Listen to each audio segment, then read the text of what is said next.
look at the cue ball, object ball in this position and just share with you a little of how I consider banking angles, visuals, and sweeps in order to connect with pockets.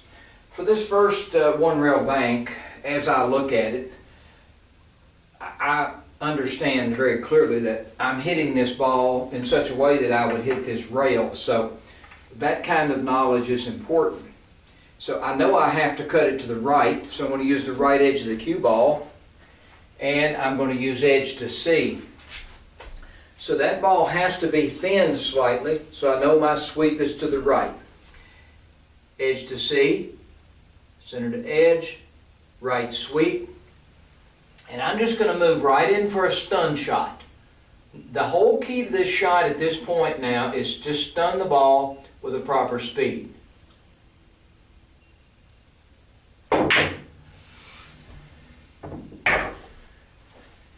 Okay, I hit that ball very nicely. And the minimal cue ball movement that you saw there is proper. You don't want to draw that shot or follow the shot given the choice. Now, in working with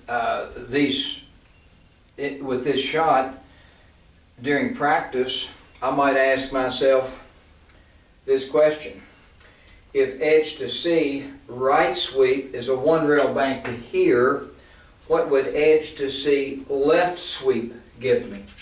Well, this is a visual system, and I don't have to get down here with my cue and sight around and do that. It's okay, but it's not necessary with my level of understanding of this system. I have edge to C, center to edge, so if I just do this, it's a visual system. I'm on the shot line right now. The angle that I'm looking at is a 3-rail bank to this pocket. So I tested that shot out there because I have the experience to do so. If you were going to test that shot out with manual, it would look something like this. Edge to C, center to edge, go straight in, a half a tip, and that's the same angle that I saw with my little sweep test. So here we go. Edge to C, center to edge, left sweep. Now, I'm on the proper angle. I'm going to add just a little bit of outside spin here, and speed is critical.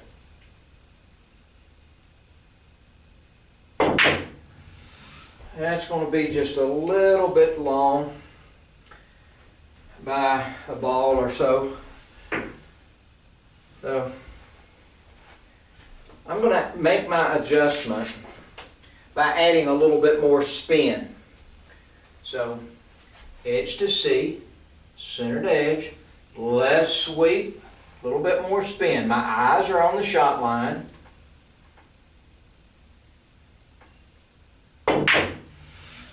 Oh me, that's going to be just a little bit short.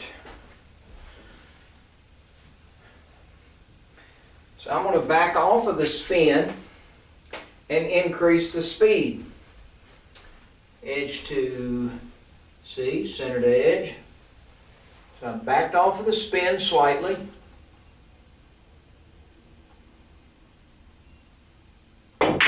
And then I increase the speed, and I'm going to be a lot closer this time.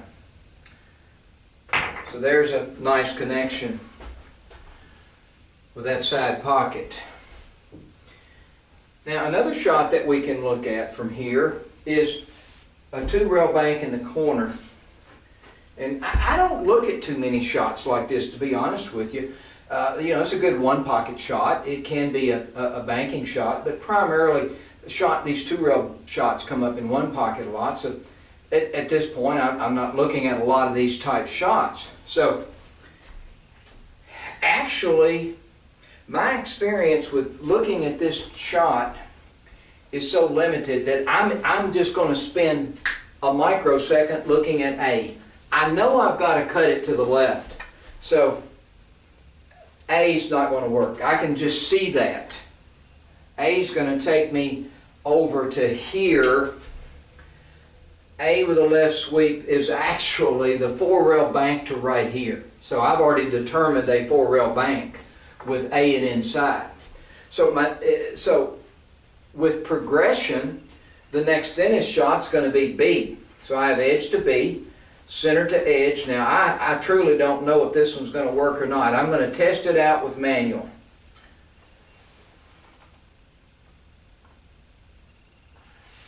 That's not going to make it to the pocket. It's going to make it right here.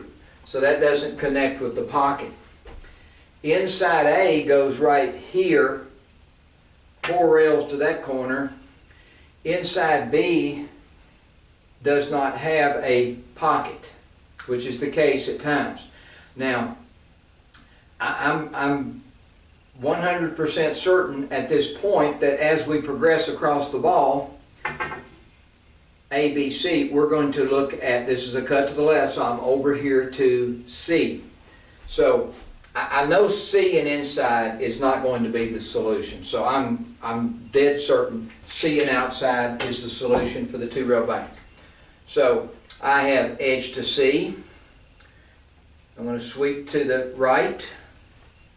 I'm going to cue this ball with a little bit of low outside, which is proper given the choice.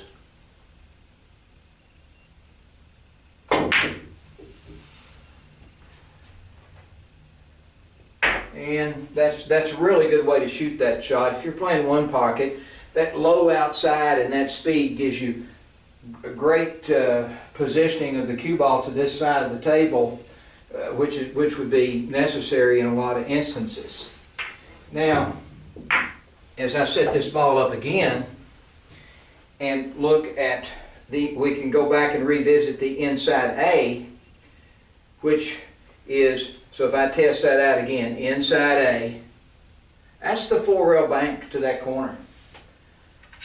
So this is all about speed and spin. I've got to shoot it hard enough to go 4 rails. So my outside spin is going to be a little bit to the right. Of course, when this cue ball hits this ball, it's going to twist it up a little bit with reverse. So I need just a little bit of outside spin. So I've got to cut this ball slightly to the left. Edge to A, center to edge. There's my left visual sweep with a little bit outside spin. So from here it's all speed.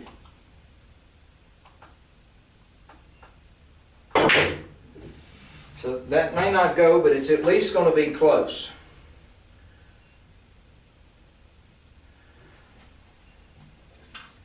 Actually, I think I hit that ball well enough to make it. So I'm not going to change anything this time, except I might increase the speed just slightly. I think that ball was actually going. So the system gives me the angle.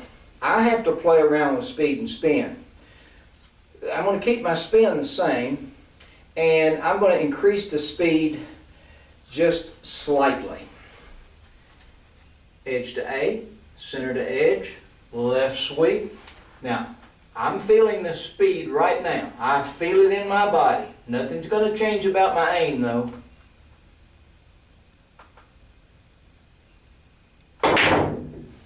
Okay, there's the shot with increased speed. Center to edge aiming is fun. It's really kept me in the game as an instructor and even as a player. It's really a fascinating system to work with. What I really like about it is that when I miss a shot and I set it up again, I'm not working with all 3 variables, angle, speed, and spin. It's given me the angle, so I have the luxury of playing around with the speed and the spin. And of course, my experience as a player is very beneficial. For example, that 4-rail bank, I recognized that the first shot I hit a little soft, so I increased the speed. I kept the angle and the spin the same. So I would be remiss if I didn't say that having a good stroke is important. I do have a reasonably straight stroke, and I hit where I aim fairly well, and that's important. So centered edge aiming is visual.